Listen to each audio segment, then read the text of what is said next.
Hi friends, my name is Maruti and I'm the co-founder of Cracku. I'm gonna go on that, okay? Because I can't check this. Actually, it is C. Because it would be. Wait. See, it is sum of two primes, right?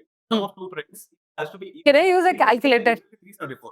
Okay. Because one of them is not 2.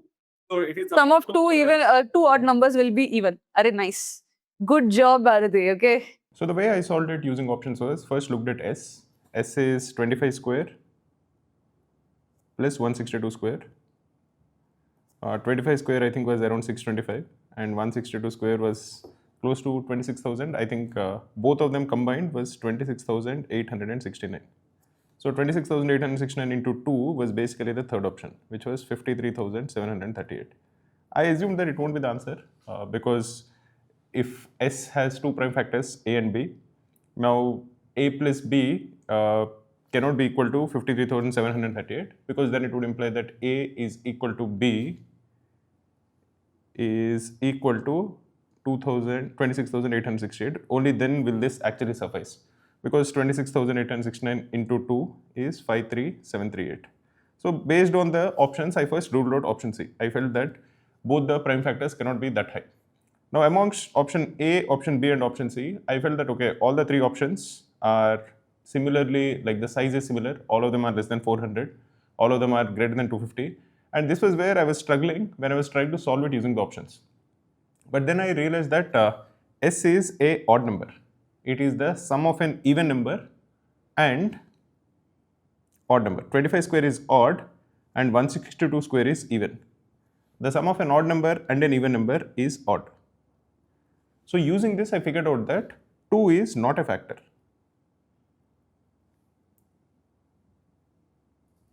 Once I realized that 2 is not a factor, the value of A is not equal to 2. That is, the smallest prime number is not equal to 2. This would imply that both A and B, both of them are odd. So once I figured out that both the numbers A and B are odd, A plus B has to be even. Using that, I figured out that this can't be the answer because this is odd, and this can't be the answer because this is odd. That would leave me with 374, and therefore I marked it. Now later I realized that there is a chance it could even have been option C. Option C, it could have been that this number 26,869 could have been prime, in which case both A is equal to B is equal to 26,869. That is possible. That is, but in this particular case, that was not the case. And even the way it was phrased, it felt like A and B, both of them are different prime numbers. That was the reason I marked B. But even if that was the case, you can definitely rule out A and D. At least 2 out of the 4 options you are definitely ruling out. And then it would be either B or C. Because I felt that it won't be C because C is such a high number and very different from options A, B and D. I marked option B. So this is again a way in which you can use these kind of tricks to rule out some options. Always remember that in CAT, even if you're able to rule out one option, you should definitely mark it. Now, for example, this is not relevant to this particular question, but assume that you are able to rule out one option. What is the expected marks that you will get? Now, there are 3 options left, out of which 2 are wrong and 1 is correct.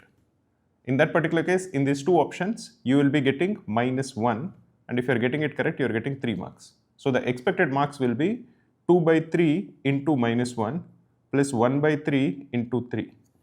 This will come to equal 1 by 3. So if you're able to rule out one option for sure, your expected marks is 1 by 3. If you're able to rule out 2 options, then you have 2 options left, out of which 1 is correct and 1 is wrong. Now, if you are attempting randomly, if you are guessing an answer randomly, you have 50% chance of getting correct, where you will get +3, and 50% chance you will get it wrong when it is -1. So the expected marks in this case will be 1 by 2 into 3 minus 1 by 2 into 1. This will come to equal 1 mark. So if you are able to rule out 2 options and you randomly mark a option amongst the remaining 2, your expected marks are 1.